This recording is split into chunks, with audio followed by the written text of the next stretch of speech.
Bismillahirrahmanirrahim. Assalamualaikum warahmatullahi wabarakatuh. Saya Yudan Rasa Hamid dengan NIM A02219043. Di sini saya akan menjelaskan sedikit tentang Dewan Dakwah Islamiyah Indonesia. Dewan Dakwah Islamiyah Indonesia atau DDII merupakan lembaga dakwah yang didirikan oleh Muhammad Natsir. Pendirian ini dilatar belakangi karena gagalnya tokoh-tokoh Masyumi untuk menghidupkan kembali Masyumi setelah dibubarkan secara resmi melalui keputusan Presiden nomor 200/1960.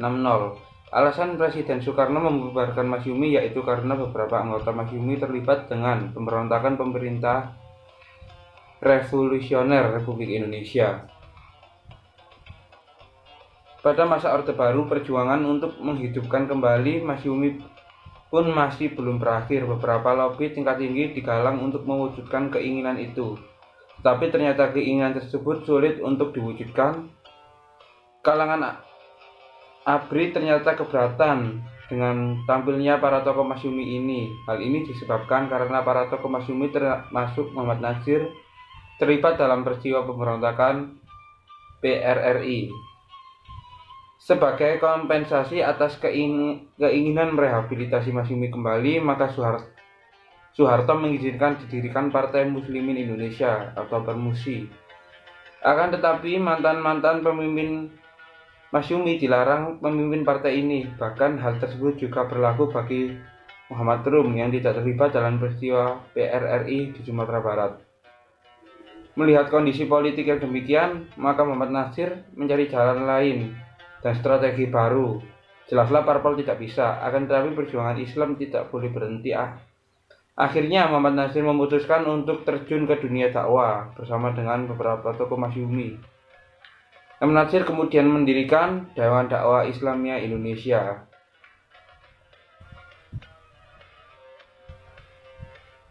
Bagi mereka, aktivitas hidup ini semata-mata dalam rangka beribadah dan berdakwah untuk meraih keridhaan ilahi. Berkecimpung di lapangan politik, bagi mereka merupakan bagian dari ibadah dan dakwah. Maka ketika mereka tidak lagi mendapat kesempatan untuk berkiprah di lapangan politik, jalan ibadah, klien dakwah dalam bentuk lain masih terbuka sangat lebar. Dalam kata-kata Pak Natsir, dulu berdakwah lewat jalur politik, sekarang berpolitik melalui jalur dakwah.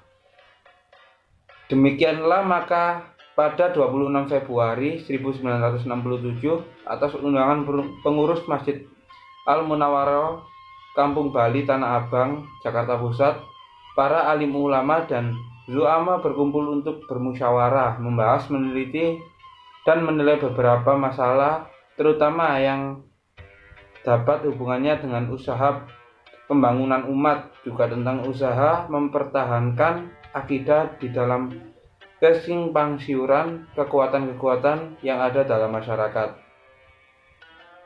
Dewan dakwah yang dikukuhkan keberadaannya melalui akte notaris Syahrim Abdul Manan nomor 4 ditetapkan pada tanggal 9 Mei 1967, berlandaskan kebijaksanaan kepada 4 hal. Yang pertama, Yayasan Dakwah Islamiyah Indonesia berdasarkan dakwah dan keridhaan Allah. Yang kedua, mencapai maksud dan tujuannya. Dewan dakwah mengadakan kerjasama yang erat dengan badan-badan dakwah yang telah ada di seluruh Indonesia.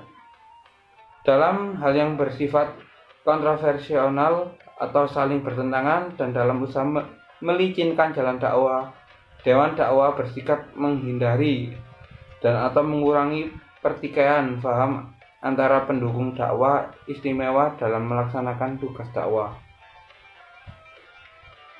Di mana perlu dan dalam keadaan mengizinkan, Dewan dakwah dapat tampil mengisi kekosongan, antara lain menciptakan suatu usaha bentuk atau bersifat dakwah.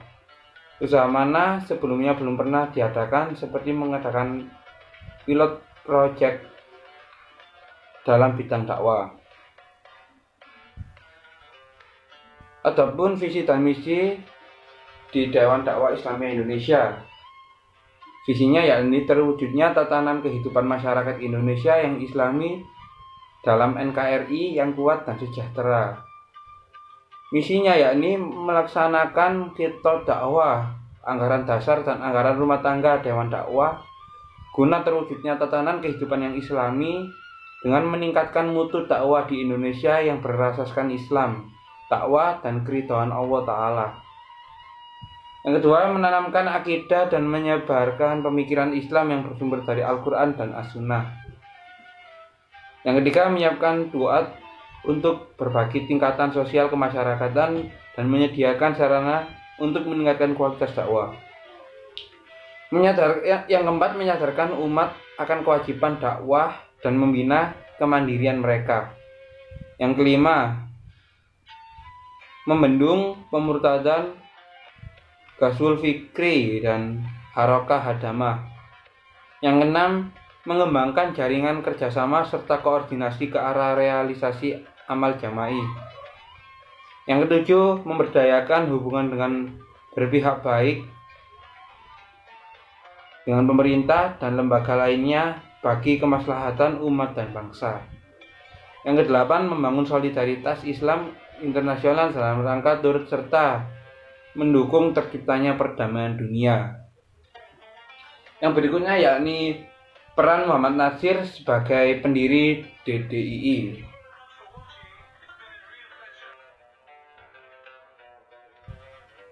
Yang pertama, peran Muhammad Natsir dalam bidang pendidikan. Pada tahun 1930, Natsir mulai merintis sekolah di Bandung dan menamainya dengan Pendidikan Islam atau Pendis. Sekolah itu mulainya benar-benar dari nol dan merangkak dari bawah. Muhammad Natsir memulai pendidikannya dengan 5 orang murid di sebuah ruangan yang disewanya di simpang Jalan Pangeran Sumedang, Bandung. Ruangan yang bertetangga dengan tempat praktek tukang cukur itu sangat sederhana. Perlengkapannya hanya sebuah meja panjang.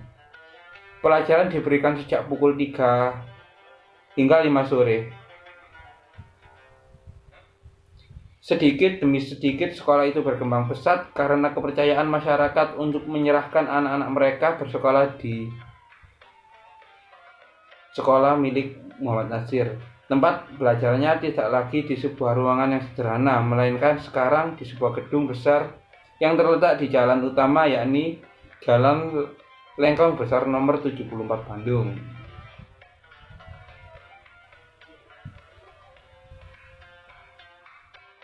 Hasil dari pendidikan Islam itu tidak mengecewakan para pembinanya. Statement dari pendidikan Islam, mereka kembali dan terjun ke masyarakatnya. Mereka tidak mementingkan hendak menjadi pegawai negeri seperti keluaran sekolah sederajat lainnya. Kalau mereka menjadi guru, mereka mengajar di sekolah partikelir. Itu juga di antara mereka yang mendirikan sekolah di daerah asalnya.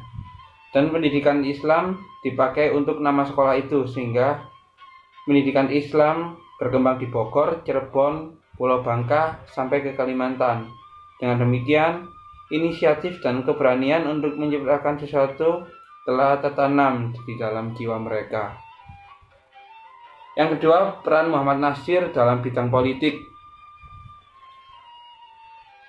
Pada awalnya, Muhammad Natsir mulai melibatkan diri dalam aktivitas politik ketika ia mendaftarkan diri menjadi anggota Partai Islam Indonesia atau PII dan terpilih menjadi ketua cabang partai itu di Bandung pada awal 1940.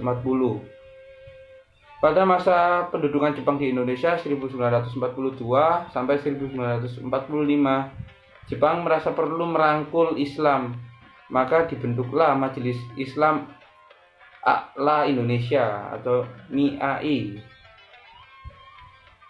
suatu badan federasi organisasi sosial dan organisasi politik Islam. Dalam perkembangan selanjutnya, majelis ini berubah menjadi Majelis Syuro Muslim Indonesia atau Masyumi pada tanggal 7 November 1945. Dan selanjutnya mengantarkan Muhammad Natsir sebagai salah satu ketuanya hingga partai tersebut dibubarkan. Pada masa awal kemerdekaan, Muhammad Natsir tampil menjadi salah seorang politikus dan pemimpin negara. Pada awalnya ia menjadi anggota kerja Komite Nasional Indonesia Pusat atau KNIP, kemudian menjadi Menteri Penerangan pada tahun 1946 sampai 1948,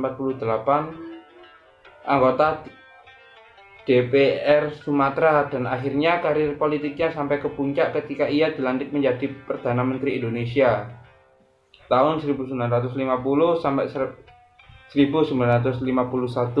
Pelantikannya sebagai Perdana Menteri adalah konsekuensi yang wajar dari kedudukannya sebagai Ketua Partai Masyumi, partai politik terbesar di Indonesia pada masa itu.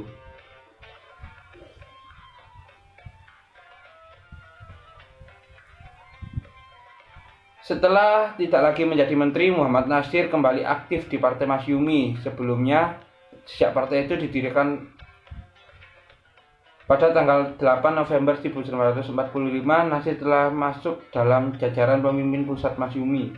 Walaupun hanya sebagai anggota pimpinan, barulah pada Kongres Masyumi ke-5 bulan Desember 1949 di Yogyakarta, Muhammad Natsir terpilih sebagai ketuanya. Natsir memegang jabatan Ketua Partai Masyumi selama 10 tahun karena dia terus terpilih pada setiap kongres. Di bawah kepemimpinannya, Masyumi mampu menjadi partai Islam terbesar di Indonesia.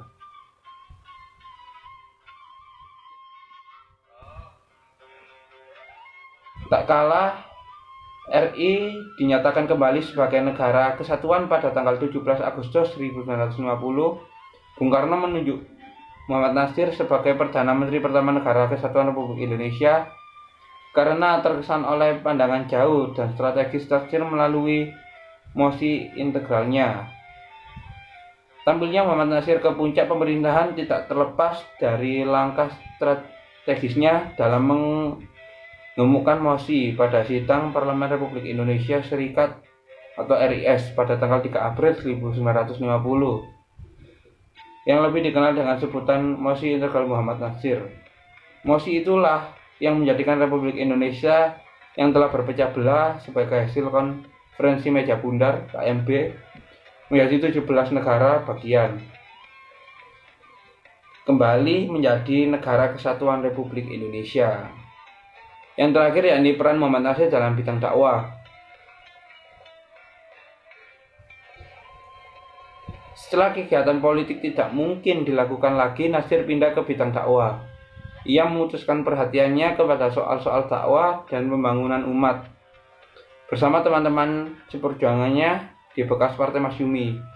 Muhammad Natsir mendirikan Yayasan Dewan Dakwah Islamiyah Indonesia atau DDII di Jakarta pada tanggal 26 Februari 1967. Sejak itulah nama Natsir kian berkibar bahkan ke dunia internasional, terutama di dunia Islam. Jadi seperti itulah yang dapat saya sampaikan, kurang lebihnya mohon maaf. Wassalamualaikum warahmatullahi wabarakatuh.